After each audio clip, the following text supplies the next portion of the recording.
Do you want to party? Of course you want to party. It's time to party with Linda Gold today. She's got bad makeup, but we love her anyway. We tried to kill her off, but she comes back every day. Hey guys, welcome to this special edition of Eurodrag TV. Today we're going to be looking at past interviews with some of our biggest celebrity guests. But I cannot do that without the help of my co-host today, Rock M. Sakura. Hey Rock, how are you doing? Hi Dyslexia! Thank you for having me here today.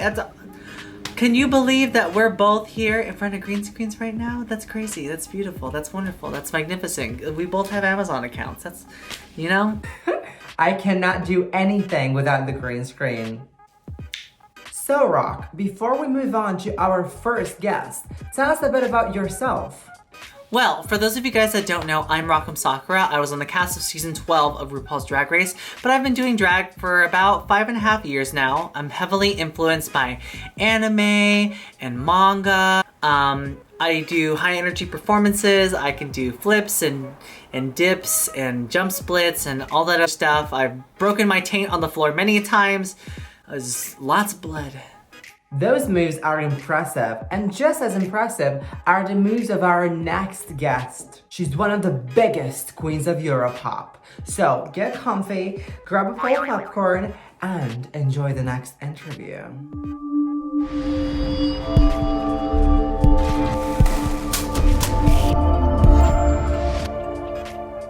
Hey boys and girls, welcome back to Eurodrag TV. I'm Auntie Linda Gold. And I'm Dyslexia. And you're probably wondering, what the fuck are they dancing to? That's because our next guest is one of the most ultimate, all-time pop divas of the world. She was in Eurovision. You may remember her performing her song.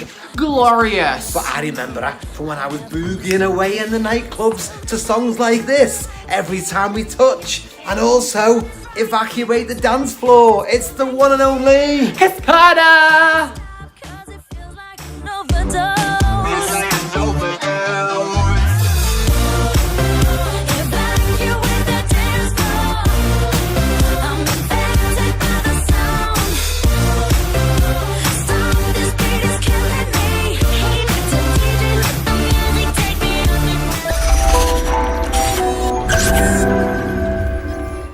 Linda, hi Dyslexia, and hello Europe. It's Cascada in the house. Hey Cascada. So when did you start your career in music, and how did you end up in Eurovision?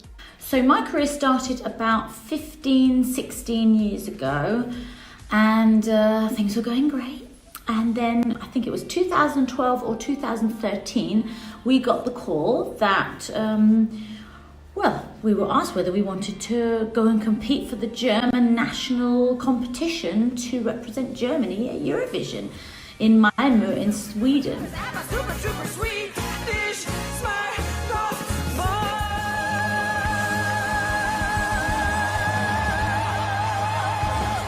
had to go through the normal motions like everyone. There were quite a lot of bands that weren't as well known as I already was and established, but that makes it sort of a bit harder on you, because if you're established, people expect more of you.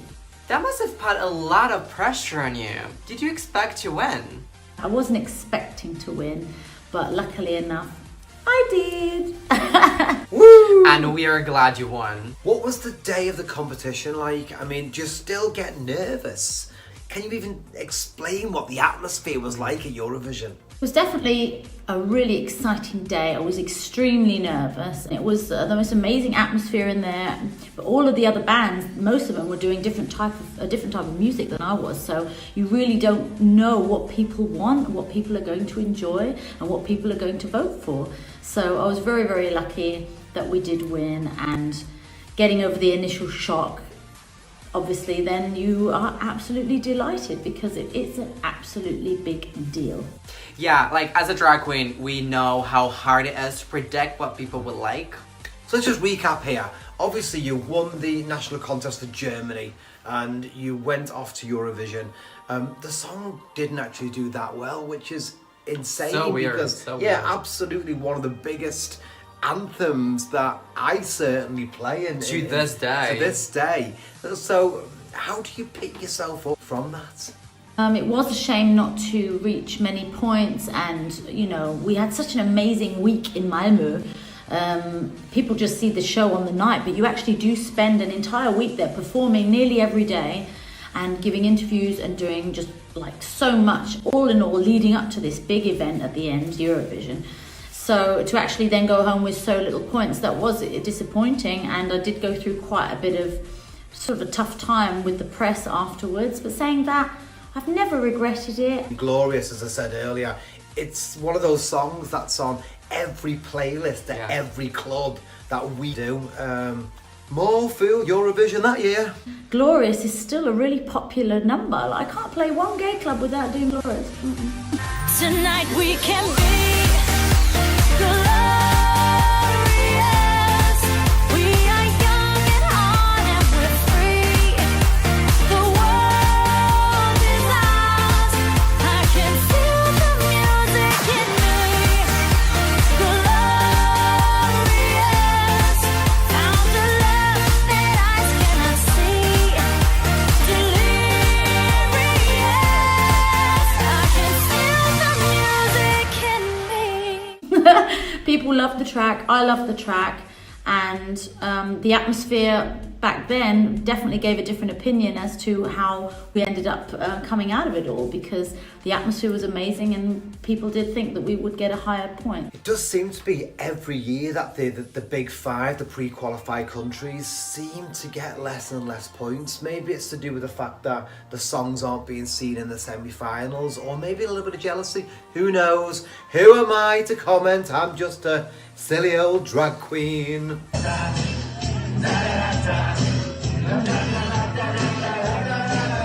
The big question is, would you ever do Eurovision again? I do get asked this question a lot, whether I would do Eurovision again, and the answer is happily no. Like, it was an amazing experience. I would not want to miss that in the world. Like, I don't want to have never done it. I don't regret it just because we didn't have a great sort of, reception at the end, but I love the whole experience, and I want to take that memory and roll with that. I don't want to do it again and do a repeat performance. I also wouldn't want to risk going through the negative part of that again. You may have not won Eurovision, but you are still loved by so many people. Now the question is, which one is your favorite song? I think every artist would have trouble answering the question if you have a favorite song. We do so many tracks and we have many hits, and at the same time you have so many album tracks that you sort of love as well, but that not many people necessarily know, except like real fans who literally listen to every track and not just the ones that go in the charts. But you must get like a really big buzz when you're singing songs like Evacuate the Dance Floor, and everybody is like singing and dancing to your song. Of course you enjoy doing Evacuate or Every Time We Touch on Stage, because everyone knows the words and they all sing to it, and it's amazing, and nothing can sort of beat that. Cause every time we touch, I feel the static. Fuck, oh, sorry love. So how's the lockdown in Germany? Obviously at the moment it's a bit hard to know what the future is going to be with this crisis. We literally don't know when we are going to be allowed to go back to work, go back on stage, when they're going to allow large gatherings again so we can do concerts. Same here in the UK, like we had to postpone so many events because of the lockdown. Now, as much as we love the old classics, have you got any new material coming out? I mean, surely this is the time when you can be in the recording studio, or does it need more than one person? And I also want to get in the studio and record some new material, but that has to be under a social distancing sort of way. Cascada, promise us you will come back after lockdown and tell us all about the new stuff that you've been up to. I will keep you updated though. Welcome back. Isn't Cascada such an icon? And she's just amazing. Rock, I've got a question for you. Season 12 has been one of the most memorable seasons in Drag Race history, mainly because the cast was such a friendly, kind one. And the fan base just fell in love with every single one of you. How was your overall experience on Drag Race? We filmed like maybe like a year ago, and coming off the season, it's over. You know, we've had the finale, we've done the reunion, we're done filming, and all the promotion is done. I have to say that my Drag Race experience, even though I went home second, has been amazing. It's been so wonderful and spectacular to meet so many fans, especially online, to see your social media grow, to meet people online, to get messages from so many people who just love your craft. They love you as a person, they love your art. I can't even imagine what an amazing experience that was. But even worse, I can't even comprehend what it was like when you were eliminated so early in the show. When I got home from the show, I was devastated. Spoiler alert, you know, I went home second. And for the longest time, I judged my worth as a person on my placement on the show. And that's not fair. You know, it's not fair to anyone. And, you know, since then, since the show has aired, I've been able to really just come into myself as a performer and as a confident person. You know, I'm much better now than I was a year ago. What advice do you have for future Drag Race contestants? First, just know that what you do, like, if you try your best, you're good. You're good enough for it. Please, don't beat yourself up. Please, because you got on that show for a reason. You got on Drag Race because you were fierce, you were entertaining, and you will be remembered in the public eye because of those things too. And your worth does not depend on numbers. It doesn't matter on placements. It doesn't matter on Instagram followers. It really just matters on what you bring to the table and what you value in your art. That's amazing advice, Rock. Do you have any regrets doing Drag Race? I do have a regret that I wish I had sewn more of my outfits. On the episode that I went home, I didn't sew any of those outfits. And actually, I usually, like I said before, I usually do the concept art for all of my drag. And those two outfits, I let two designers just throw a design at me because I was very confident in them. And what I wish I had done was just stuck to my guns and designed my own drag with my own personal flair and my own signature to it. I did do the hair though for the tetherball look, so. Other than that, any regrets? I wish I tripped Britta during her lip sync. I think it would have been funny. Well, as long as you don't trip our next guest. She is fifth of one of the world's most iconic girl bands, the Pussycat Dolls. You just squeeze into that? I don't know what you mean squeezing, it's fine. It was worth squeezing into this outfit because the next artist is part of one of the biggest girl groups of all time. In fact, she's responsible for inspiring a whole new generation of women in music. Get you. I'm reaching for your shirt. What you want me to do? telling you to loosen up my buttons, baby. But you keep running, saying what you gon' do to me. Don't you wish your girlfriend was hot like me? Don't you wish your girlfriend was a freak like me? When I grow up, I wanna be famous, I wanna be a star, I wanna be in movies. When I grow up, I wanna see the world, drive nice cars, I wanna have groupies. Hello Linda and hello Dis Alexia. It's Kimberly Wyatt from the Pussycat Dolls. Oh my god, hi! How did you get into music? I started my career, well, first on cruise ships, singing and dancing. That's how Linda started her career, cruising. And then I packed my bags and drove to LA with a suitcase and a dream and just started going to lots of auditions. About a year later, I started working quite a bit, mostly in film and television. I didn't know you were an actress, so how did you get introduced into the Pussycat Dolls? I happened to be at the right audition at the right time and met Robin Anton.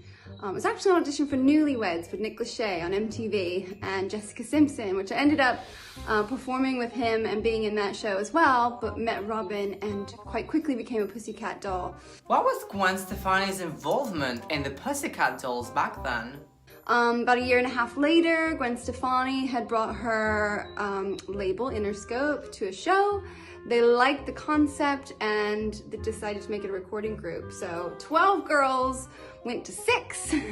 How life-changing was the release of your first single? We launched Don't Ya with fame worldwide. It was unbelievable. It sounded like you had the time of your life. When I grow up, I want to be famous, I want to be a star, and I want to be in movies. I would say, when I grow up, I wanna be famous, I wanna be a star, I wanna be in movies. Why would you give all that up and move to the UK? I went to the UK where I felt like I had, you know, like the vibe. People really understood me and my vibe, and started teaching my Bring Your Heels dance classes, and then ended up as a judge on Got to Dance on Sky One for 5 series. I did Live to Dance in the States with Paula Abdul. Yeah, it clearly didn't do you any harm taking a break from the Pussycat Dolls. You've lived and worked in LA. Who are the people you enjoyed working with the most? Well, Gwen Stefani and Christina Aguilera and Britney Spears and Kelly Osbourne. Well, you can't deny that they're all fairly attractive women, but don't you wish Linda, don't. your No, girlfriends no. were hot No! like me? Oh my god. Don't you wish your girlfriend was wrong like me? Don't you wish your girlfriend was fun like me?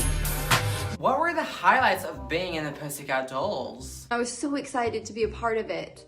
And I loved the style was really fussy, and I loved the corsets and fishnets. Like, I'd never felt like such a rock star on stage. And lo and behold, it became a global success. I had no idea. And when it did, it was just brilliant being able to travel the world and do what I love to do and be received in such an incredible, intense manner.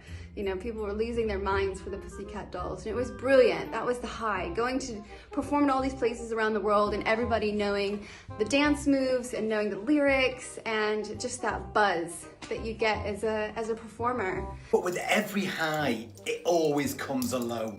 Did you experience this? I realized like it was stripping me of my love of what I do. And so coming to that decision of having to leave for a bit was hard. Like, I remember going to Robin's house and just having a good old cry and saying I needed to take a step back, because it's so important to share and love what you do instead of just going through the motions. You only live once. I guess it's like any job where you have your ups and downs. Yeah, and if you ever do need to take a break again, I'm always there to step in. No problem. Linda, you do realize it's the Pussycat, not the Pussy Fat. Hush, hush, there is no other way. I got the final say.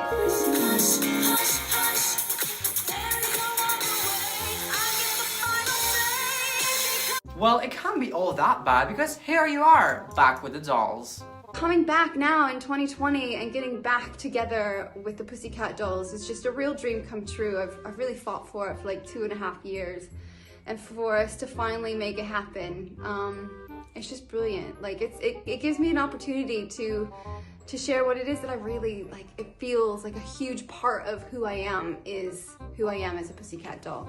So it's just brilliant to have, you know, had 3 children now, be married, be in such a different time in my life, and still getting the chance, the opportunity, and still find the fight within me to get out there and like really throw down. Hopefully better than ever. You must be so happy to get back on tour. I can't wait to be on tour. I hope you come see us. We'd love to, but Linda spent all our money on wine. It's okay. I can squeeze into Nicole's suitcase. I mean, she hardly wears any clothes anyway. You've been a judge on a lot of TV shows. Yeah, as you know, we run a talent competition in Europe. Could you give us any advice on how to be better judges? Yes, I've been a judge quite a lot. I was probably labeled the Ice Queen because of my honesty with contestants, and there were tears here and there, but there's bound to be tears because, you know, these competitions mean so much to people wanting to share what they love to do. But I certainly learned, having been a judge for so many years on telly, how to speak to different people so that you can still be honest and still give constructive criticism, but just say it in a way that a certain personality can soak it in. Some people can take it, some people need a bit of a massage into it. So I learned that skill. Was it harder being a judge or being judged on MasterChef? It's certainly harder to be judged than it is to judge. it's nice to sit there and be adorned with beautiful moves and dancing, but let me tell you, having it flipped on me and going into the MasterChef kitchen to cook was, ugh, it was hard. Like, I felt it. My hands would be shaking. Which judge gave you the toughest time? Toughest. Which judge gave you the toughest time? Toughest? Tough. That's what I said! I can't cope with Wait, I'm sorry, it. Toughest. Toughest. Toughest. Yeah. Toughest. Toughest. Tough. Which judge gave you the toughest time? Which judge gave you the toughest time? John Turod was probably the hardest on me right from the get. He kind of let me have it, but I think I probably needed it because it really gave me the push that I needed to take it seriously and make it happen, become a champ. I know that cooking and dancing have nothing in common, but coming from me, I know I balance many heads, many businesses, and I'm just wondering whether the strict training protocol that you had when you were a dancer, or the choreographing, or the organisation, did that help you when it came to winning MasterChef? I had no kitchen confidence and no skills at all.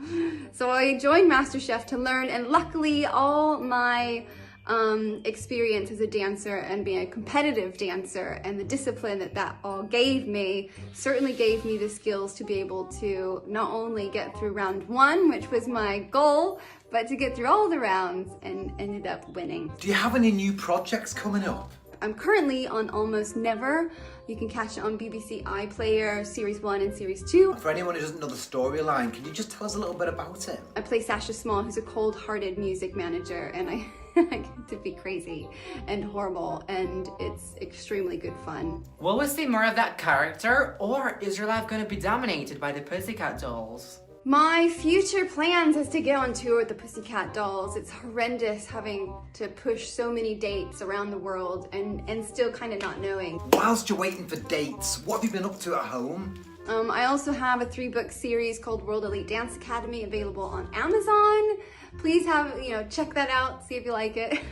Well, what about for the likes of dyslexia, who can't read? What about the likes of Linda Gold, who's gone fat over the lockdown? I do a workout every day on my Insta Live at 12:30, and you can download on Move Home Studio. So if you want a little workout or you want to learn some Pussycat Dolls choreography, I know When I Go Up and Buttons and React and quite a few others are there to download on Move Home Studio. Oh, you've got me so motivated now. I'm going to be up every morning watching that workout video. Kimberly, you've saved the day. In fact, I'd go as far as to say, you are my destiny. No, stop. You are the reason No, that I stop. still You've done it too many times. You are my destiny. J-ho, ho, ho, ho, ho, ho.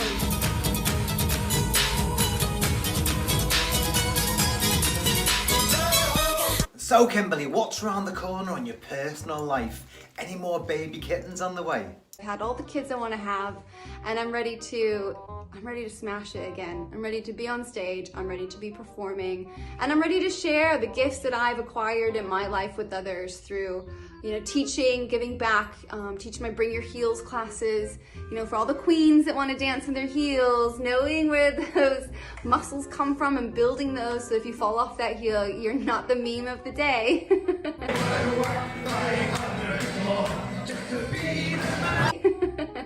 You can come train with me on Move Home Studio. You're a star. Thank you for being on the show. Thank you so much for having me. Loads of love. I can't wait to meet a few of you. So thanks for having me. Lots of love.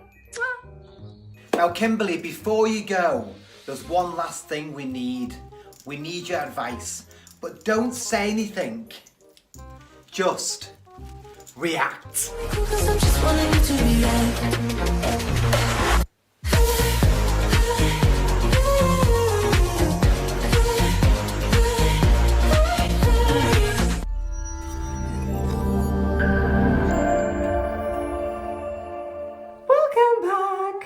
Rock, can you believe we had a Pussycat Doll on the show? Amazing. My nail is stuck in my hair. This would never happen on Canada's Drag Race. Talking about that, did you watch it? How does that compare to the USA version? Okay, so Canada's Drag Race, I definitely feel like the show it's like you can't. It is RuPaul's Drag Race, obviously, but Canada's Drag Race is such a different entity, whereas like the same thing goes for Drag Race Thailand, Drag Race UK, Drag Race Canada. They all have different voices. It's like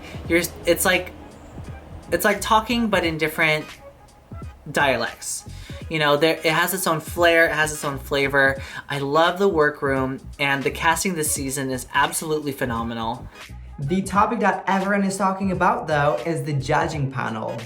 They're very, very sweet, and the fact is, we've never had a judging panel that has had 3 people vote. Drag Race Thailand has Pan Pan and Art Aria, and usually it's up to Art. Drag Race UK had RuPaul in it as well, and RuPaul's Drag Race has RuPaul as the main judge. The decision is hers. But for this season, Canada's Drag Race, it is a 3-person vote on the outcome of the season, on the outcome of the lip syncs and the episodes and the winners. So I'm getting the vibe that you're liking it. I think it's crazy, but I also think it's a cool way to kind of shake up the program. And it's also a really cool way for like a lot of people say, like a lot of people will scream riggery at the fact of some decisions that are made on shows. But the thing is that this is made by a panel of people this time. So if you have any complaints, it's got to be at least a 2 against 3 vote, you know? Yeah, RuPaul always gets the blame for whoever he eliminates, but now it won't be the case.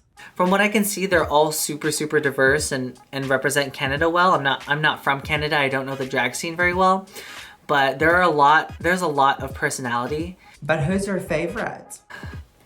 Well, expectations going into the season, I was very in love with Kind because I know Kind from YouTube. I followed her tutorials. She's a very mathematical person, and I absolutely live for that.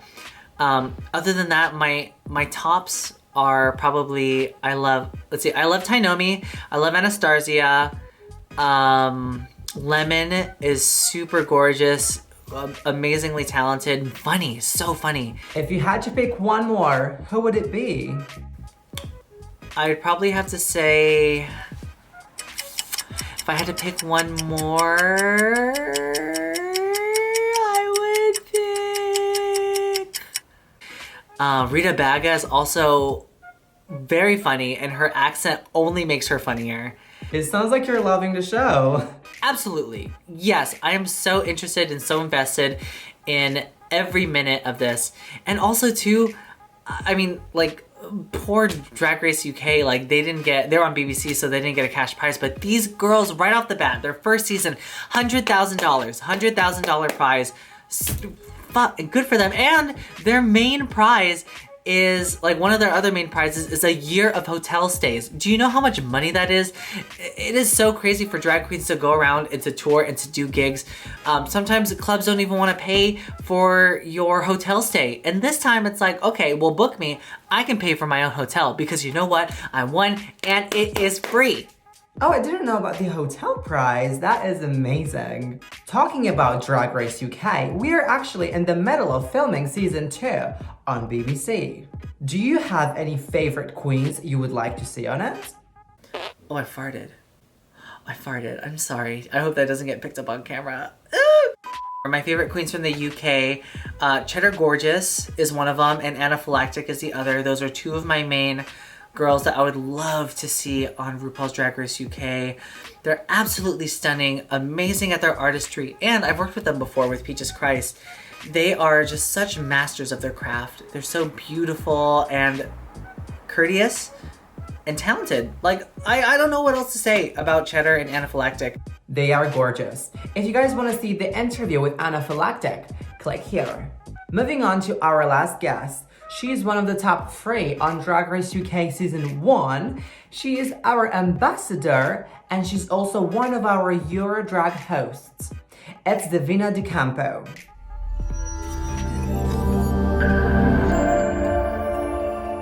Time for our last guest.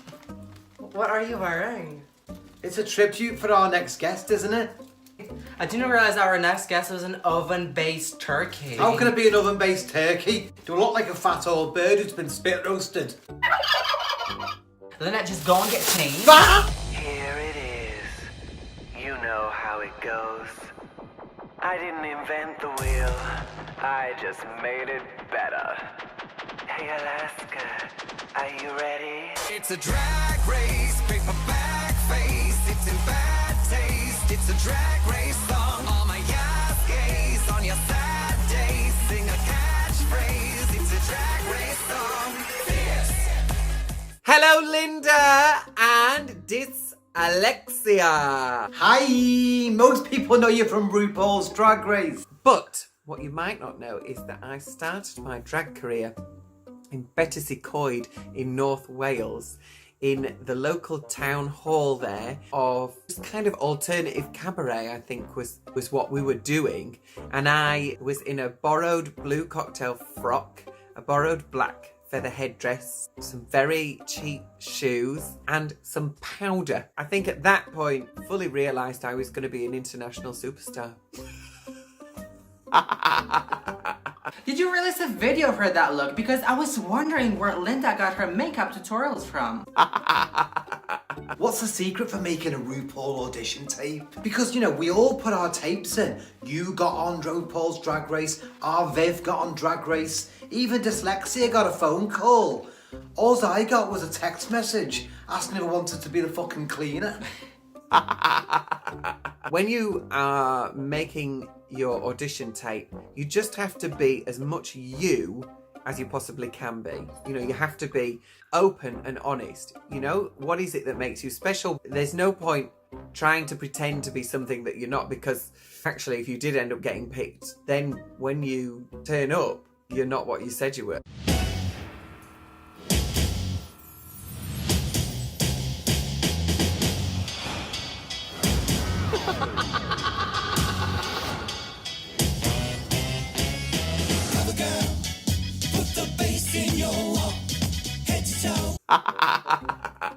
Oh hey, did you know Linda has a time machine? I do. Yeah, I can go to any point in time. So whilst you tell Dyslexia who you think should be in season 5 of RuPaul's Drag Race UK, I'm gonna sod off, check it out with the time machine and come back and tell you if you was right. Okay, right, I'm off.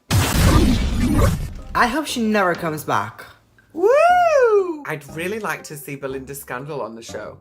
She's a Manchester queen and she's just proper old school camp. She's been incredibly kind to me as well. You know, she's been very supportive and when there's been opportunities, she's thrown them my way and I've done the same for her. And I think that that's an important part of being a UK queen. Well, I'd love to see Brenda LeBeau. I think she'd be great. I would love to see Very Cherry and Ginger Hunter on there. Like, those two have been killing it for the last couple of years. You know, I disappeared and suddenly they started being good, so should have just ditched me earlier. Woo! About fucking time. Why have you got a bottle of wine? Well, I popped into the pub on my way back. So were her predictions right? I needed a drink, love. It's not good news, Dyslexia. It can't be that bad. It is. We can't say it though, because Davina's listening. Tell me. Well, it's not RuPaul's Drag Race anymore. Oh, what is that? The Vivian's Drag Race! No! It should have been me! Davina, talking about the future, what are your plans after the lockdown? I'm going to be doing my one-woman tour, Red Wig and Silver Dress, which I'm super excited about. I'll also be doing various adult pantos, Joe Purdy Productions. I'm going to be in The Little Mermaid, which I will of course be the Little Mermaid. I may well have a silver fishtail, and clearly I'll have a red wig. And then also we're going to be the Frock Fairies in Sleeping with Beauty. I love working with Blue and Bagger. I've got some more music coming out. That's pretty much it. It's been great having you on the show, but before you leave, will you do one last thing for me? Will you sing that song that, you know, you're most famous for? Ooh, yes. Oh my god, I'm so excited! Oh, I can't wait, I can't wait. Chips is slimy, bag of chips is slime, bag of chips is sexy, she takes it up the eye. What? Du meine Fahne, du mein Schmerz. We are the Frock Destroyers. Ooh, you see what you like. DDC keep it tight. You know I'm rocking it right. True. I came to love, not to fight. But the gloves are off, it's time to say goodnight, goodnight, goodnight. That's it for today, guys. Rock, thank you so much for being my co-host today. Do you have anything else you want to say before we go? Yes, well, first off, let me plug a couple things. If you want to buy my merch, please, it's at rockemsakura.com. It does take a little bit does take a little bit longer to get to you if you are not in the US.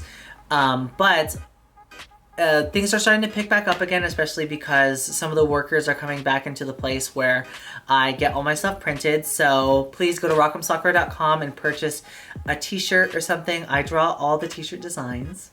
You can also buy a Cameo and help support me on Cameo. It's cameo.com or Cameo the app. It's at rockemsakura on there. For all of you guys that tune in to watch, please make sure to comment, like, and subscribe this page. And also, just take care of yourselves. I love you. Follow your dreams. Thank you to Dyslexia. I love you so much. Thank you for having me on the show. It's been an honor.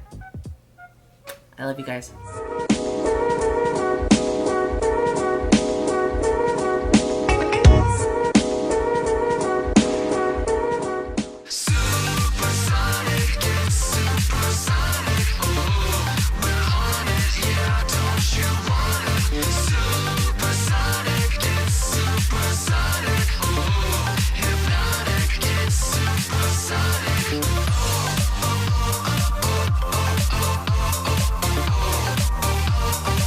For season 2 of Euro's Drag, I've given Linda a good kick in the taint to help us find Europe's next drag superstar. And the best part of it all is you don't have to fit into any kind of box. Whether you're a beginner or you've been around 100 years, like myself, you are guaranteed a spot in any one of our amazing clubs around Europe. Here at Eurodrag, we do not believe in labels, and that is why I'm your ambassador. Like all of our ambassadors before, we believe that Eurodrag is for everybody. So show up and show out. All you've got to do is go to www.eurodrag.tv to fill out your application, and maybe we can do a duet at the finals. Who knows? And hey, even if you don't make the finals, who cares? Turn out, show up, work that stage, and be sickening. Embrace every single performance and enjoy the journey because, bitch, we are about to have a lot of fun. Plus, every heat is going to be shown on Eurodrag TV, so you never know who's going to turn in, okay? I'll see you guys so soon. I can't wait. I'm so excited. Just remember to wash your fucking hands. I'm out of here.